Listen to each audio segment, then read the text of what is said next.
Hey there, Boys here.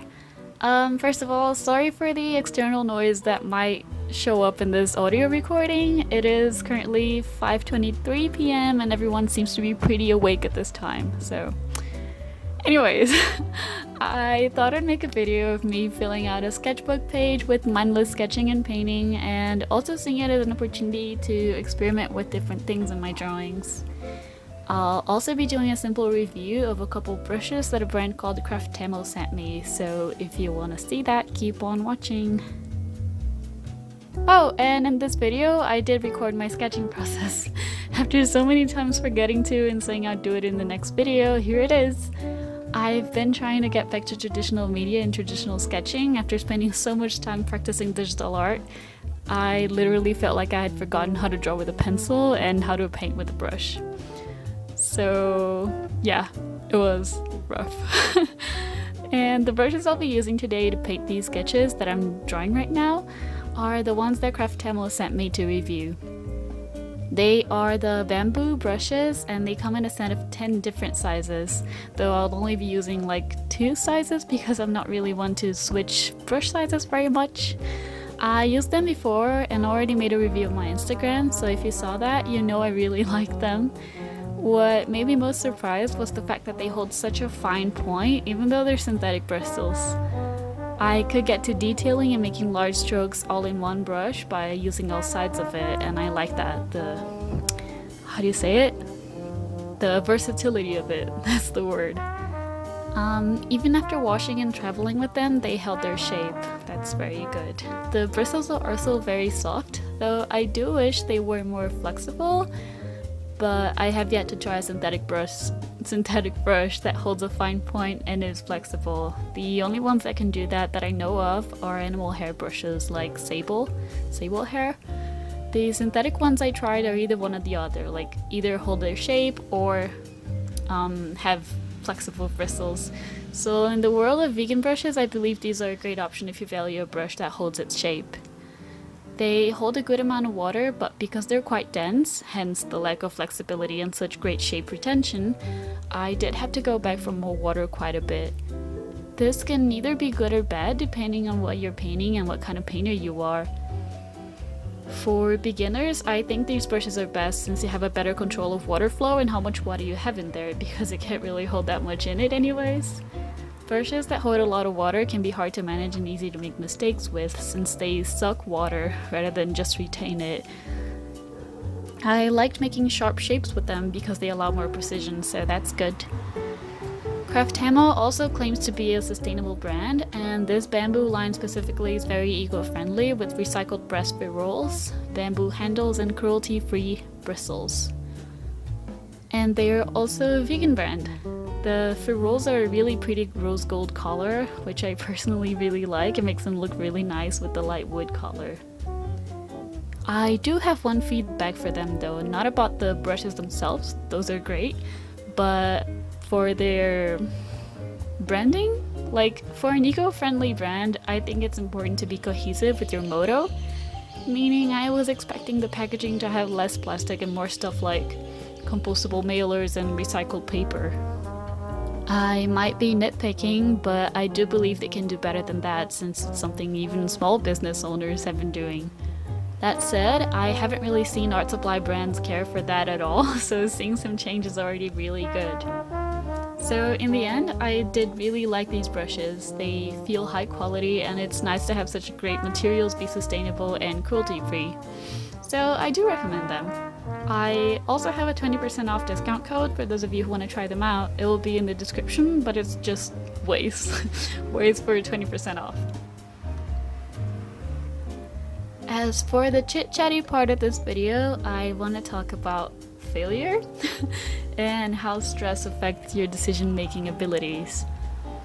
In the process of these sketches, I decided not to think too much of what I do and just went with the first ideas that popped in my head.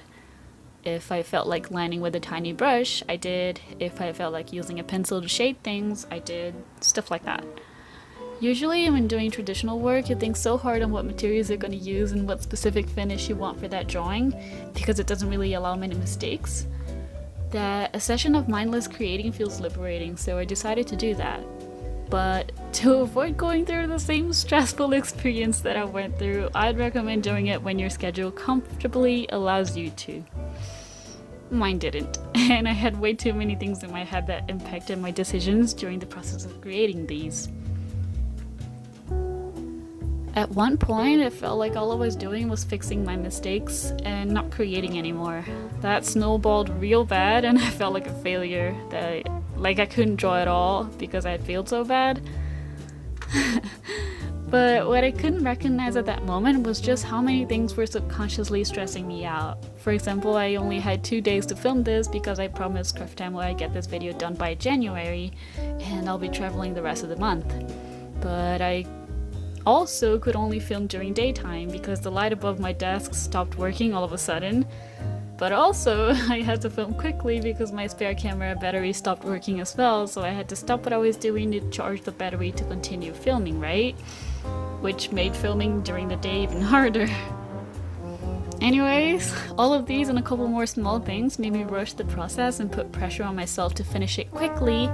Quickly being the key word here, and to make it look good, right? Because I'm making a video out of it. Obviously, it led to making not my best drawings and trying to fix it while having all those worries in my mind. It just didn't work. You'll see me struggle a lot by the end of this video, especially when I whip out my inking brush. That's when things get really bad. It was also the first time for me trying a lot of things, like pencil shading isn't something that I'm comfortable with or that I have tried at all in the past. So it was an experience. Like, I wasn't even using any references to help me out, like to see how people do it and to learn from them.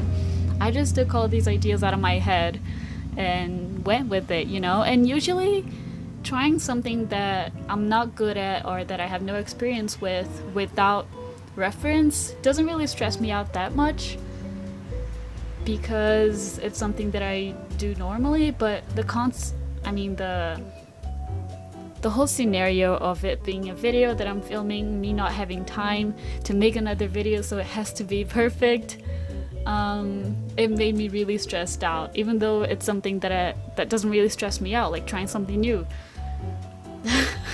Anyways, I was setting myself up for failure, but I thought showing this part of being an artist had value as well. I thought of starting all over again, but decided not to, like to remake this entire video, even though I only had like 1 day to film it if I did decide to do that. This was a learning experience that I'm grateful for. Experimenting pencil shading was interesting. Next time I'll use references to study it better. Experimenting soft edges was also interesting, and I'd like to try it out more in the future, but with references as well. My first time doing those things I had no experience with, would definitely not look that good anyways, but I'm glad I started and that I took the risk. I did feel terrible at the time, but I knew I'd be okay because of past experiences, right? When you feel so bad and you feel like you're a failure, that, oh my god, I'm fooling everyone, I can't draw at all actually. Everyone thinks I can draw, but I can't. Every time I feel like that, I kind of know that it's in that moment only and that it will pass. Like the next day I'll feel completely better, and yeah. Because of those experiences I was like, okay, I feel really shitty right now, but it'll be okay. It's okay. It's always okay. So I hope this video can help anyone who feel the same way about something they failed at, and inspire you to be more kind to yourself. Allow yourself to experiment and try new things without punishing yourself for not doing it perfectly, especially the first few times. It's okay, you know, like, you'll grow with it. In the end, you can only gain from that experience, and that's always a plus. That's very valuable. And that is about all I had to say in this video, I think. I hope you enjoyed it and that I didn't blabber too much. I started writing scripts for my voiceovers so I wouldn't stutter so much, and to make sure I'd say all I had to say in a more organized way and stop saying like and you know, stuff like that that I used to do a lot in my older voiceover videos. So I hope I'm not sounding robotic or like I'm reading a paper. yeah, let me know what you think. If you prefer the blabbering videos or the scripted videos. I kind of feel more comfortable with the scripted videos, but yeah. Yeah. So take care, and I'll see you in my next video. Hopefully all the info that you're probably gonna need if you want to try out the brushes are gonna be in the description below. So yeah. Okay, I'll see you in my next video. Bye bye! Hello, Editing Ways here. So a little editor's note, everything from now on in these drawings is gonna go from bad to worse. With that said, proceed with caution and please be understandable. Just, these were hard. It was so hard. Okay. If you don't want to see terrible drawings, you can click off this video now, but yeah. I mean, half the page turned out good, I guess, but the other half just, oof, you know. Okay, bye!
Bamboo.